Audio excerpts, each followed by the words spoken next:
Welcome to Is a Hot Dog a Sandwich? Today we will be talking about, should we legalize all drugs? What is the most underrated invention of all time?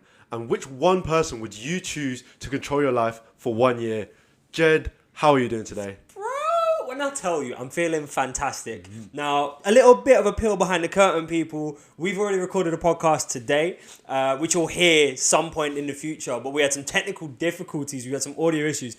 And this is not the first time this has happened. But you know what? I feel like we took it in our stride. You know, we're getting better at the content creation process. We're getting better at the system in which we keep on going, keep on churning them out. So... after overcoming that, which actually you overcame, I appreciate you for doing that. Other than that, I'm feeling splendifertous, brother. How are you? Splendiferous. Fantastic and blessed to hear your voice, sir. Yeah, really excited about the topics that we've got today, as well as the topics that we've spoken about on our next few episodes. I think we've got some good ones lined up. You know, it's kind of Christmas time. It might even be past Christmas by this one comes out. So I hope you guys are feeling warm, wonderful, and I hope most of all, you got full bellies. Right now. Yeah. Should we legalize all drugs, Jed? Oh, the way you threw that at me, I feel like I'm a politician right now. I feel like I'm at the stand and it's like, give me these answers right now. You know what?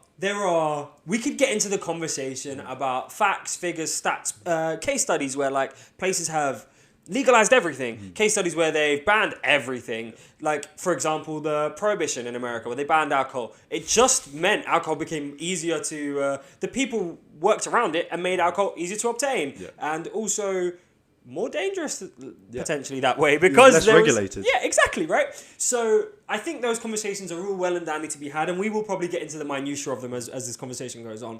But for the simple thing, I'm going to say... For the simple answer... After all of that babbling, I am going to say 100% yes, all drugs should be legalized. And the reason why is because we are not all children. Yes. We are not all people without the capacity to think and act on our own, right? And I think we make decisions every day. Every single day we make decisions that benefit or... what's the opposite of benefit? Harm. There you go. That benefit or harm us, right? We actively sometimes take in sugar and alcohol and loads of other things that do, to a scale or to a level, harm to us, right? Yeah. But that's okay. That's promoted. That makes money for companies, government, conspiracy, who knows? But we do those and they're allowed all the time, right? We get in cars that harm the environment and then harm us, right? All of that stuff. I think we should treat this the same way. Everybody needs to be taught and educated and informed on the things that happen from these. Absolutely. But we shouldn't be telling people what to do and what not to do with their bodies if it is only affecting their bodies, is my first stance on it. Okay. How do you feel about it? I think I'm going to make the point of... I'm along the same lines of you with a lot of things in that if you legalize it, it can reduce... It can give you a way of creating a system of control of it, as we have with alcohol and smoking, and in some places, cannabis and weed and stuff like this. Yeah. As I was thinking, before I came in, I was like, yes, I'm going to be 100% on the stance of yes, but I actually think we should decriminalize it, but legalize some of the drugs. So, for example, cannabis, I'm all for legalizing that because there is enough evidence out there to show that, one, it's safe, but also it's... People who often have cannabis, and I mean by this, I mean just the standard kind of like THC, none of these other things like spice or anything like this. At the base of it, they become more docile, i.e. less dangerous. There are hardly any stories out there, or there are almost none to my knowledge, of people going out and causing harm because they have taken weed. Yeah. It just makes them less useful sometimes. But all conversely... as well as some of the psychedelics like LSD, it can make people more creative in some ways. And people have found, and lots of rappers often note that smoking weed can enhance that. So I think decriminalization, taking away the stigma from taking drugs and the use of drugs, and like you say, in some instances, allowing people to do what they choose to with their bodies in an environment and creating safe environments is a great way to transition that, but also... I'm going to go into a little case study just into like Washington and Colorado, two of the early states in America.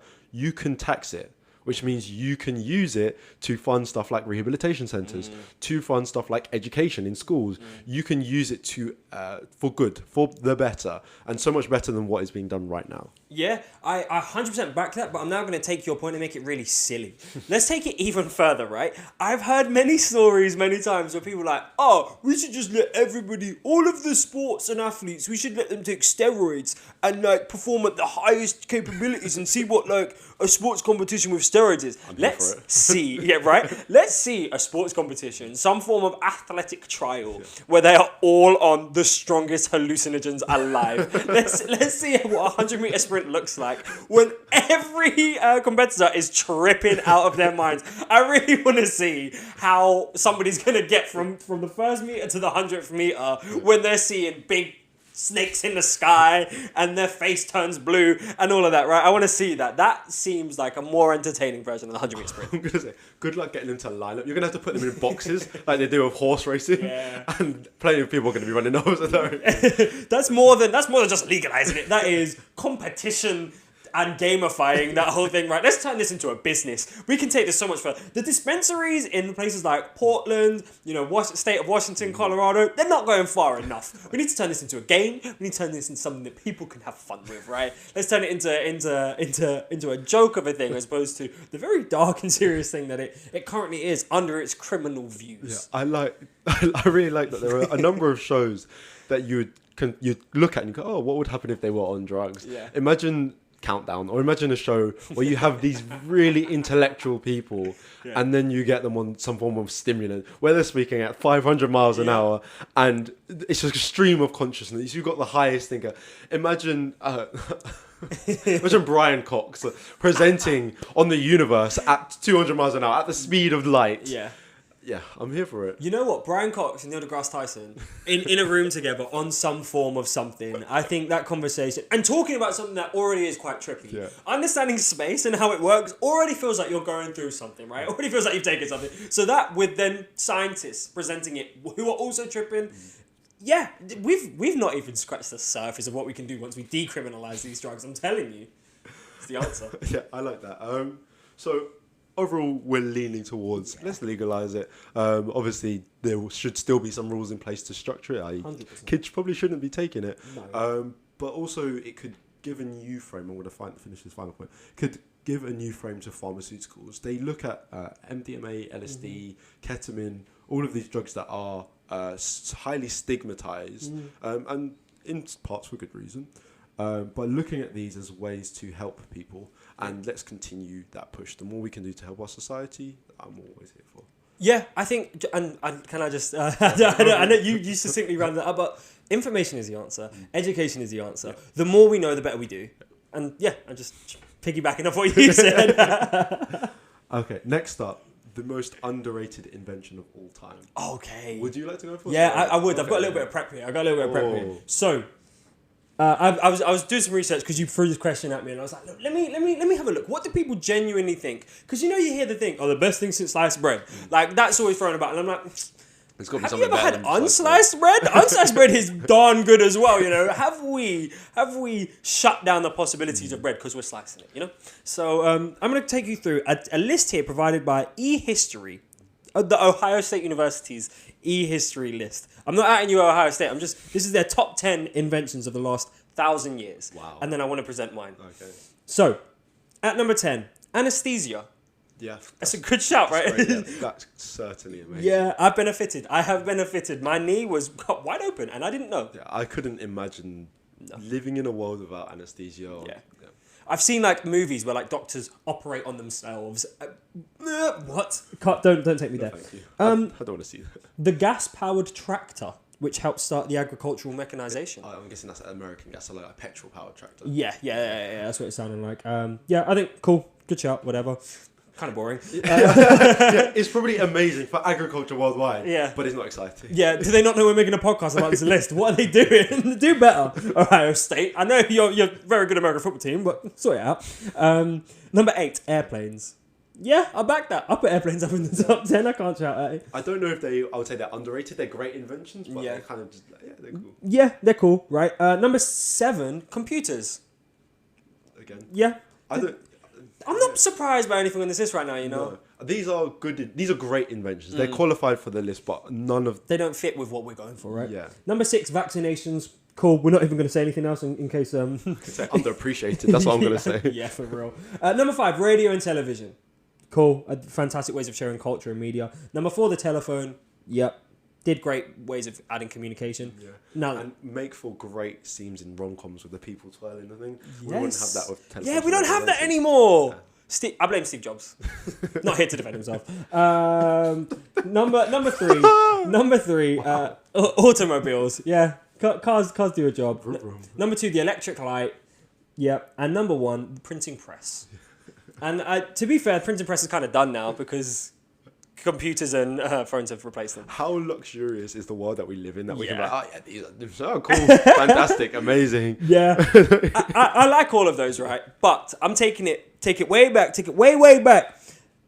before any of these things. And the invention I'm going to go for that I think is genuinely underrated. Because without it, we don't get to anything like this. And I'm going to say the most underrated invention of all time is paint. Okay. Not Microsoft Paint, which actually is also hella underrated. I might actually have to change my mind. No, but genuine paint, right? Because one of the things that really fascinated me as a child was listening to and watching documentaries about the start of humanity and how humanity kind of came about. And they talk about these cave drawings and these markings that were left, these where they had dried paint on the sides of caves, and that was how humans communicated, but also left their mark and left legacy and teachings for people to come by and see. Yeah.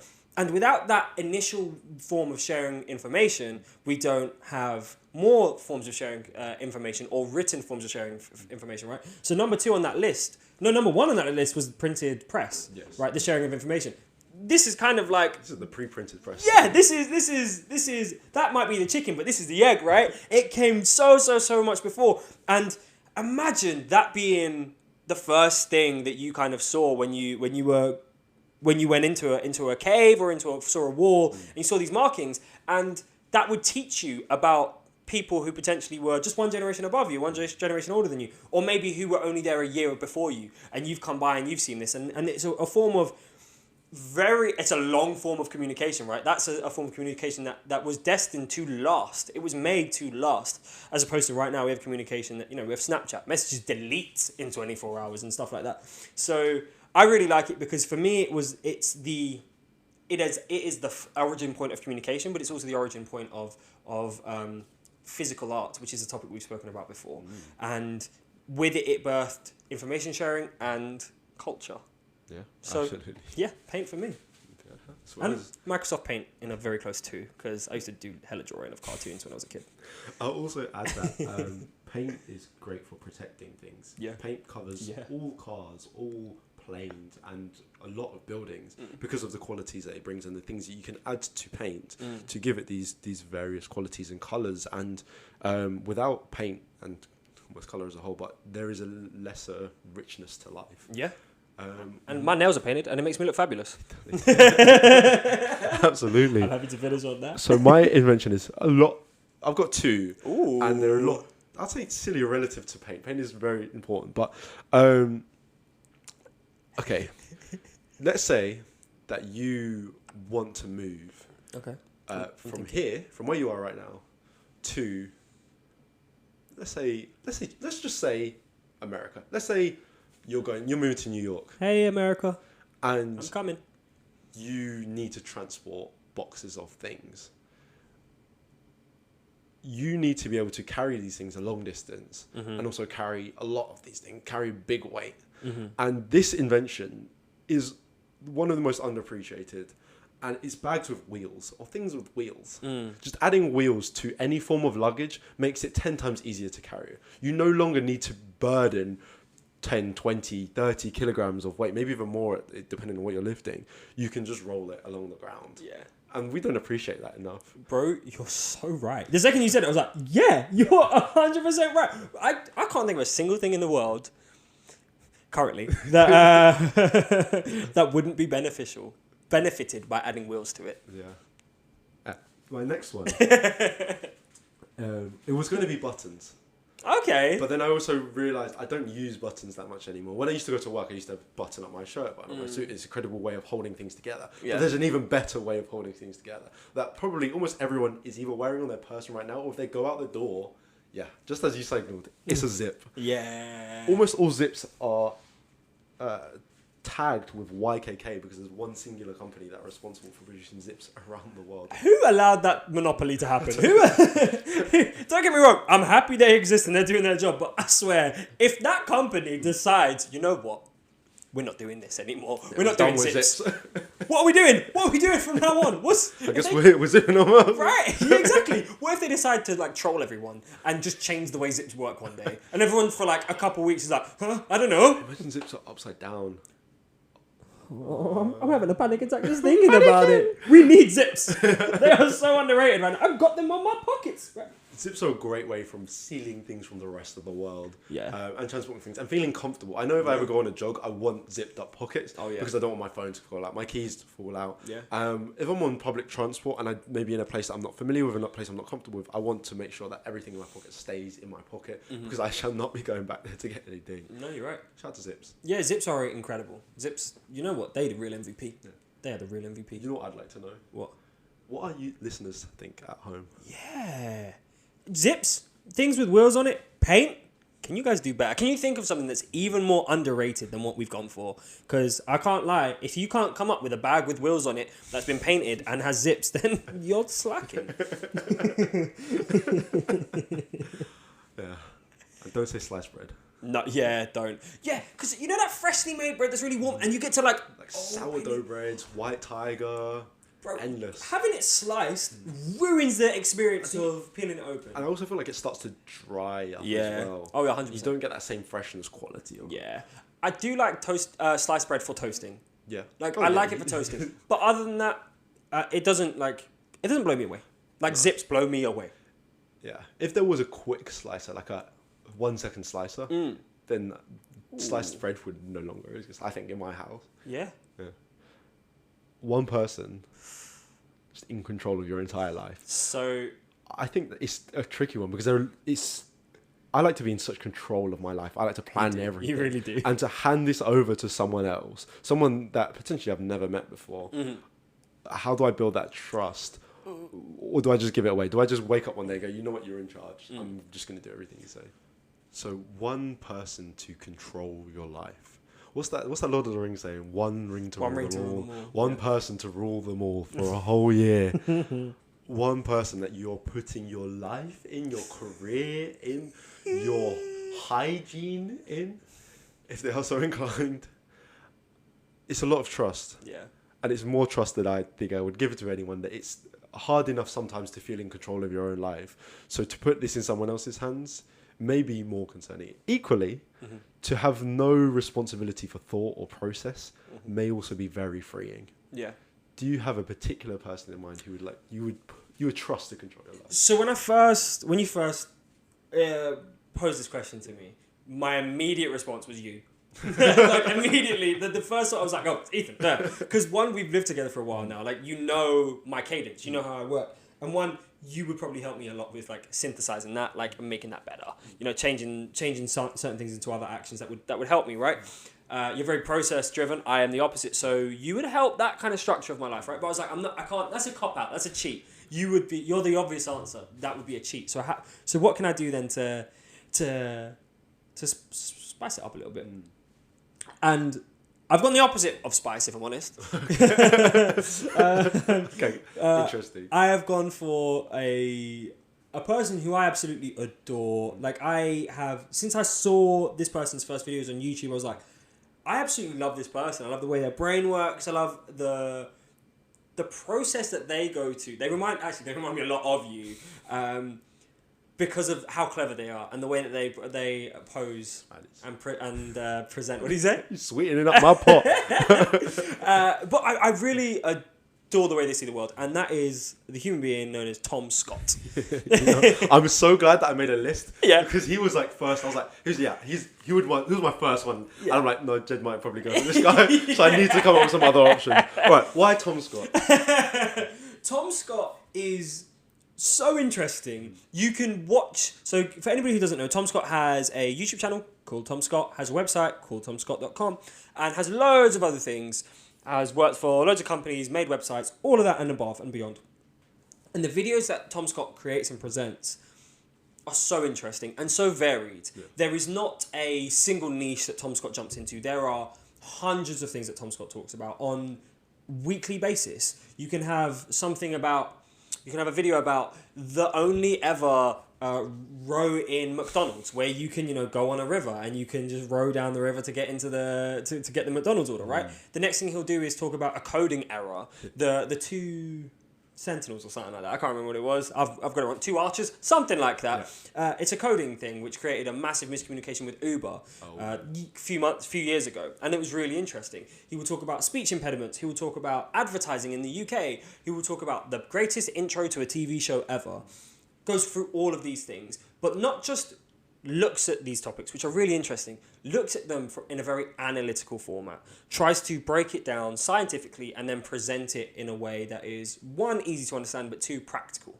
So he kind of applies it. So yeah, like that. He would do that with my life. What? He would do what to your life? He would, the way that he travels, he does all of these things. Yeah.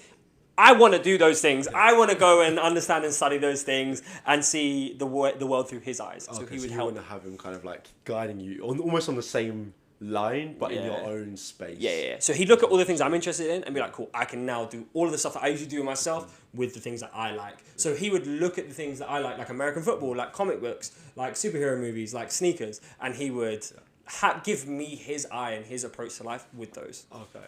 I like that. Yeah. It's really interesting. I'm scrapping my entire list because there's one person that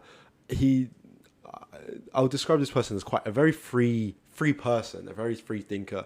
They're a person who I believe that will kind of take time and go off and do whatever they need to do to be happy, to feel inspired, to live their life, to be creative, to make music, to make sound, to enjoy themselves on all levels, but also they're very free in who they are and what they say and how they dress. And at times, being process driven means you lose some of that because you're like, I'm going to get up and wear these set of clothes today, rather than I'm going to get up and do something like crazy or chaotic, or just go out there and say something or create something or put something out there into the world to see what comes back.